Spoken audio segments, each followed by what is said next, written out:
অঙ্ক হচ্ছে A:B সমান 2:3 আর B:C সমান 4:5 হলে A:B:C কত? তাহলে এই ধরনের অঙ্ক থাকলে পারে এখানে B আর এই B দুটোকে সমান করতে হবে। সমান দুটো ভাবে করা যায়, এক গুণ করে আর এক ভাগ করে। আচ্ছা, তা প্রথমে কি করবে, এখানে যে দুটো সংখ্যা থাকবে তাদের লসাগু করবে। লসাগু কত হয়? 3 আর 4 লসাগু হয় 12।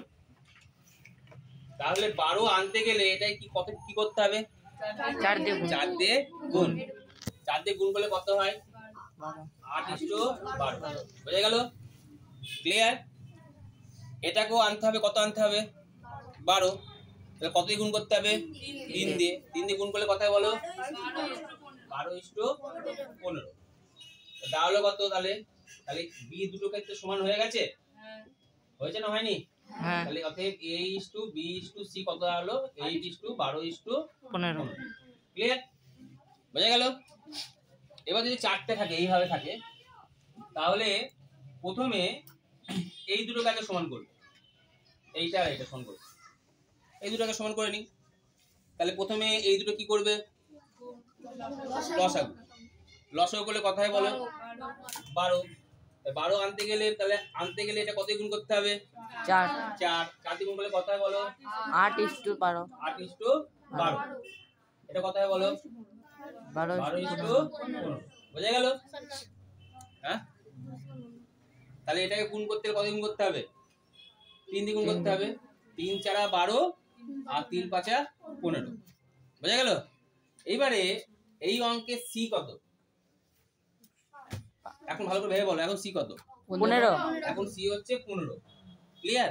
কারণ সি এখন আর 5 নেই, চেঞ্জ করা হয়েছে। চেঞ্জ করে কত নিয়ে এসেছি? 15 নিয়ে এসেছি। এই অঙ্কের সি কত? 6। তাহলে এবার যদি আমি চেঞ্জ করি, তাহলে প্রথমে আমি যদি নিয়ে আসি, তাহলে এবার এই অঙ্কের সি কত? এখন 15। আর এই অঙ্কের সি কত? 6। তাহলে এখন তুমি আবার 15 আর 6 কি করবা? লসাগু। 15 আর 6 লসাগু যদি করা হয়, 3 দিয়ে যাবে, 3 5 15, 3 2 6। কত লসাগু হলো? 30। তাহলে 30 যদি হয়, তাহলে এটাকে কত গুণ করলে 30 হবে? 2। 2 দিয়ে যদি গুণ করা হয় কত হয় বলো? 24:30। 24:30। তাহলে এটাকেও 30 আনতে হবে। তা 30 আনতে গেলে কত দিয়ে গুণ করতে হয় বলো? 5। তা কত হয় বলো? 30:35। 30:35। ভালো করে বোঝার চেষ্টা করে কি বলছি। প্রথমে অঙ্ক আমি কাকে দিতে সমান করেছিলাম? বি সমান করেছিলাম। বি এখানে 12 হয়েছিল, এখানে 12 হয়েছিল। ক্লিয়ার? তারপরে আমি কি করলাম? সি সমান করলাম। সি সমান হয়ে গেছে। হয়েছে না হয়নি? হয়ে গেছে। কিন্তু লক্ষ্য করো, বিটা 12 থেকে আবার চেঞ্জ হয়ে কত হয়ে গেছে?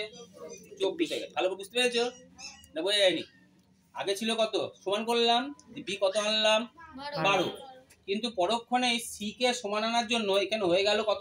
বিটা এখন 24। কিন্তু এখানে কত আছে? 12। তাহলে এখানে কত আনতে হবে? 24 আনতে গেলে কি করতে হবে? 2 দিয়ে গুণ করতে হবে। 2 দিয়ে গুণ করলে কত হয় বলো? 16:24। বুঝতে পারলে? চেঞ্জ করা বুঝতে পারলে? তাহলে এখন এ কত দাঁড়ালো বলো? A:B:C:D কত দাঁড়ালো বলো? 16:24:30 35। বুঝতে পারলে? তাহলে প্রথমে কাজ কি? বি দুটোকে সমান করা। তারপরে কাজ কি? সি দুটোকে সমান করা। তারপরে কাজ কি? বিটাকে চেঞ্জ করে আবার এই বি এর সঙ্গে কি করতে হবে? সমান করে আনতে হবে। মনে থাকবে? উপর থেকে নিচে আসবো, আবার নিচ থেকে উপরে গিয়ে কি করব? সমান করে দেবো। মনে থাকবে? প্রথমে কি করলাম? উপর থেকে নিচে আসলাম, প্রথমে বি কি করলাম? সমান করলাম। সমান হয়েছিল না হয়নি? সমান হলো। তারপরে কাকে সমান করলাম? সি কে সমান করলাম। সি কে সমান করে সি সমান হয়েছে না হয়নি? সি সমান হয়েছে না হয়নি? কিন্তু সি সমান হলে পরে কি হয়ে গেছে? বি আবার চেঞ্জ হয়ে গেছে। বি চেঞ্জ হওয়ার জন্য বিটাকে আবার কি করলাম? আমি আবার চেঞ্জ করে দিলাম। তাহলে A:B:C:D পেয়ে গেলাম। ওকে? এবার যদি অঙ্ক থাকতো, ধরো আছে এইটাই অঙ্ক আছে, ভালো করে বোঝো। বোঝা গেল? দিয়ে বললো যে a ইস টু ডি সমান কত, প্রথমেরটা শেষেরটা জানতে চাইলো, আর মধ্যে বি আর সি জানতে চাইলো না। তাহলে সেক্ষেত্রে কি করবে? সেক্ষেত্রে নিয়ম হচ্ছে a ইস টু বি কত দিয়ে আছে বলো?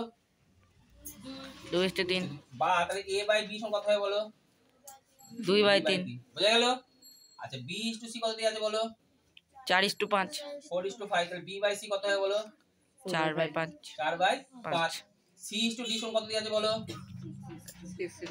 7। তাহলে সি বাই ডি বা সি বাই ডি সমান কত হয় বলো? 6/7। দেখো বুঝতে পারলে? এইবার এই বাঁ দিকগুলো গুণ করবে, ডান দিকগুলো গুণ করবে। বাঁ দিকগুলো গুণ করো, তাহলে কি হয় বলো?